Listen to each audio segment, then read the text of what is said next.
They always come back, regardless of how bad it ended. It doesn't matter how desperate you were or how much you begged them to stay. They usually come back the moment you finally detach and let go. It's always when you're looking better, when you're feeling happier, when you've improved every aspect of your life, that they crawl back in to test the waters. It's the law of reversed effort. When you stop chasing, they start noticing, because energetically, you're no longer sending out signals of neediness, and this shift makes them feel your absence. They didn't expect you to move on, and when they see you're thriving without them, it triggers their fear of loss, and it punctures their ego, because you're not as dependent and insecure as they once perceived you to be. They start thinking maybe they were the problem, so they come back to test whether they can still have access to you and get that validation. It's more about ego than genuine love. People crave what feels familiar, especially after realizing single life can be lonely, and the grass wasn't in fact greener. The life they chose was not as fulfilling as they expected, so they start to crave your comfort. It could be they were an avoidant and they pushed you away because they were scared of the intimacy and the vulnerability that was required.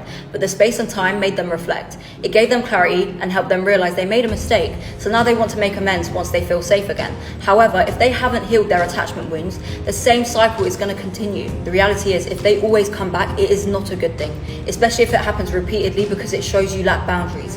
If this person knew leaving you meant losing you and they still chose to anyway, why would you allow them access to you again? It's better to be the one that got away than the one that desperately waited, got excited over the bare minimum, and allowed herself to be walked all over. Really assess the risk of giving this person a second chance. It's all about how you handle their attempts. Only entertain their return if they align with your new standards, because you did not spend all this time healing alone to let the same person that hurt you destroy you a second time around.